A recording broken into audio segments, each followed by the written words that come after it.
Bonjour à tous. Avant de commencer cet épisode de Frimer en balade, je voulais prendre le temps de vous parler de La Ligne du Son, un tout nouveau podcast créé par Bang et Olucen et le magazine Intramuros. En recueillant en fait des paroles d'experts, de bruiteurs, d'architectes, de musiciens et de chercheurs, ce podcast explore la relation intime entre le son et le design pour nous en révéler tous ses secrets. Chaque épisode offre en fait une réflexion plurielle en parlant du son, de l'espace, de l'architecture, du bien-être et de l'éco-acoustique, un thème qui, vous le savez, me tient à cœur, et de la magie évidemment et de la puissance des sons sur nous-mêmes, notre corps, nos émotions. De la même manière que je vous dis souvent que notre rapport aux objets en dit long sur notre rapport au monde, je pense qu'il se joue également la même chose avec le son. Dans le premier épisode, on découvrira l'évolution du son à travers les époques, donc les différents supports physiques, mais aussi les possibilités créatives qu'ils ont chacun permis au fil du temps. Et pour découvrir tout ça, nous serons guidés par 3 invités passionnés, dont un membre du groupe L'Impératrice. Je vous laisse donc vous plonger dès maintenant dans ce recueil d'anecdotes fascinantes sur nos univers sonores, depuis nos playlists jusqu'à nos espaces de vie. C'est à découvrir sur toutes les plateformes de podcast et sur intramuros.fr. J'espère que ça vous plaira. Frimer en balade, c'est ce qu'on va tous pouvoir faire avec cette nouvelle série. 2 samedis par mois, pendant moins de 5 minutes, je partagerai avec vous un épisode pour reconnaître une plante, une fleur, un arbre en balade. Où et comment ils vivent, à quoi ils servent. On saura tout sur leurs étonnantes propriétés et aussi et surtout sur les nombreuses anecdotes inédites qui se cachent très souvent derrière toutes ces espèces. Alors je vous rassure tout de suite, ce sera cool, simple, rapide mais fouillé. On sera loin du cours de SVT et du jargon botanique. Ici, la frime, ce sera en mettre plein la vue à nos copains en balade et surtout savoir tout plein de petits trucs indispensables sur les végétaux que l'on croise pour encore plus s'émerveiller du formidable mystère de la nature. Aujourd'hui, on se retrouve pour un nouvel épisode de Frimer en balade dans lequel j'ai envie de vous parler d'un arbre que j'adore et qui m'a réservé une belle surprise dès la préparation de cet épisode. Depuis que je suis petite, en fait, j'aime beaucoup vraiment cet arbre. Je crois qu'en fait, je me disais que c'était un peu comme une fougère un peu ronde au bout des branches de cet arbre et je trouvais ça assez surprenant parce que contrairement à d'autres arbres qui avaient à peu près la même envergure que lui, cet arbre en particulier, j'avais vraiment l'impression que c'était un feuillage un peu d'arbuste et que presque ses branches donnaient un peu des brins comme des petites tiges. Et je trouvais ça assez beau, assez poétique comme ça quand je les voyais. Et moi, j'étais convaincue qu'il s'agissait en fait que cet arbre était un acacia. Et en fait, pas du tout. C'est ce que je viens de découvrir. Pourtant, vous allez voir le miel que font les abeilles qui butinent ces fleurs. On appelle encore ça du miel d'acacia. C'est très bizarre cette histoire, vous allez voir. Mais en réalité, il s'agit d'un robonier faux acacia. Et d'ailleurs, son nom en latin, c'est pseudo-acacia. Donc vous voyez, il y a vraiment une espèce d'histoire un peu étrange autour de ça. C'est parti, je vous en dis plus sur son histoire. Comme ça, dans 5 minutes à peu près, on est prêt à frimer en balade. Alors, à quoi il ressemble ? Imaginez-vous un arbre plutôt grand, haut, il mesure environ 20 à 30 mètres. Il est assez élancé, c'est pas une grosse boule, vous voyez, c'est plutôt une forme de pomme de terre ou de poire, avec un tronc qui est assez dégagé. Ce tronc est couleur gris-brun, parfois ça tire un peu vers le brun foncé, il est assez droit et il a une écorce épaisse qui est bien crevassée, craquelée, alors surtout dans le sens de la longueur. Ça va créer des sortes de sillons, un peu en forme de losange en fait. C'est souvent hyper beau. Et pour ce qui est des feuilles, alors elles se positionnent de façon alternée de part et d'autre de la tige. C'est ce qu'on appelle en fait une feuille composée. Donc généralement, il y a entre 6 et jusqu'à 18 folioles. Les folioles, c'est en fait comme des petites feuilles qui vont composer donc cette grande feuille. Chaque petite feuille du coup a une forme assez ovale. Donc c'est vrai qu'en fait on fait pas souvent la différence entre feuilles et folioles. Donc voilà, maintenant on saura.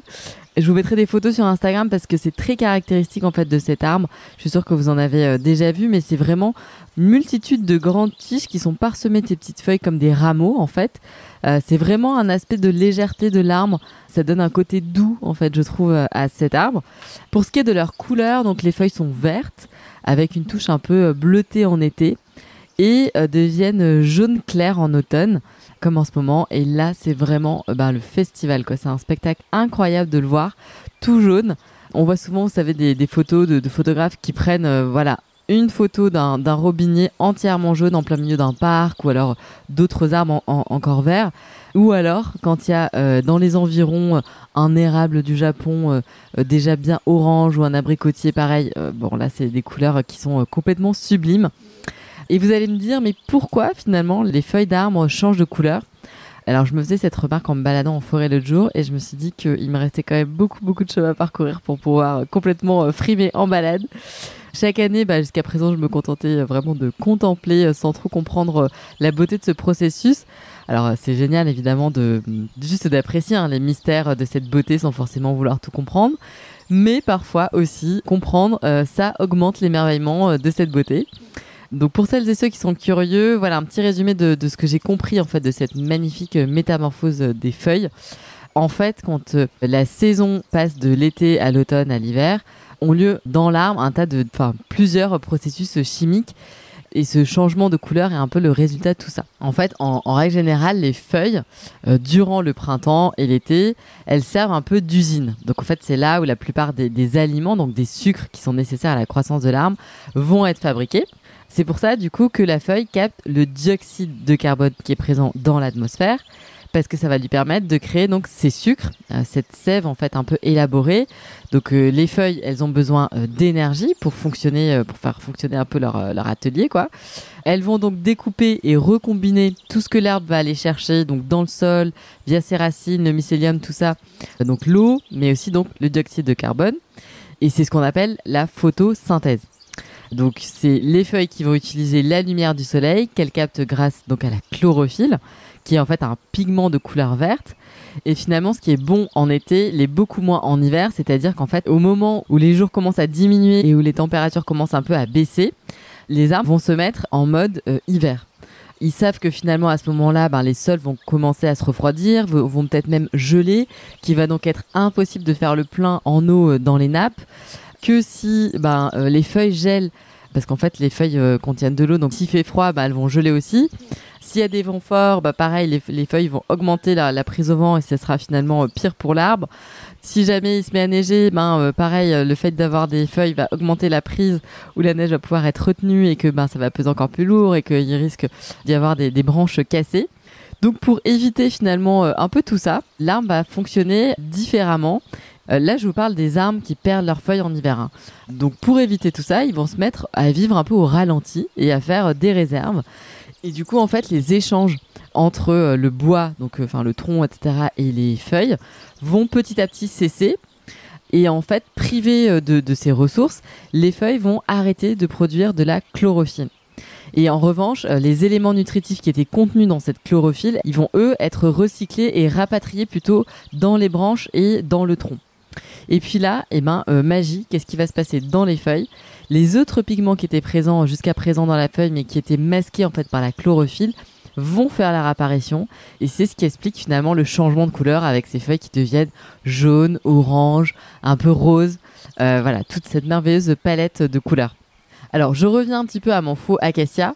Un autre truc délicieux qui fait, pendant l'été, ce sont des énormes grappes de fleurs. Donc, c'est hyper beau, et en plus, ça sent merveilleusement bon. C'est une odeur un peu de fleurs d'oranger, vous voyez, donc vraiment, ça sent le soleil. Ces fleurs sont souvent de couleur blanche. Elles sont très riches en nectar, et donc ça fait le bonheur des abeilles. Pendant mes recherches, j'ai lu qu'on parle en fait d'une production quotidienne de 2 mg de nectar par fleur. Donc c'est assez colossal. Et en revanche, j'ai lu que, mis à part les fleurs, toutes les autres parties de cet arbre sont toxiques pour nous les humains, et pour en fait nous les animaux, tous les animaux en fait, les chevaux notamment. Et cet arbre est assez marrant parce qu'en fait il a la particularité d'être dragonnant. En fait, ça veut dire que de nouvelles pousses vont se développer à partir de ses racines jusqu'à former de véritables petits bosquets de robinets. Donc ce faux acacia, donc des mini-forêts en fait, qu'on appelle des acaciarées. Donc encore une fois, le nom d'acacia lui colle vraiment à la peau. En fait, ils sont confondus tout simplement parce que visuellement, ils ont beaucoup de similitudes. Mais l'acacia, en fait, c'est une essence qui est tropicale, qui est originaire d'Afrique, d'Australie, d'Amérique du Sud, alors que le robinier, lui, c'est une essence de bois qui est originaire d'Europe de l'Est.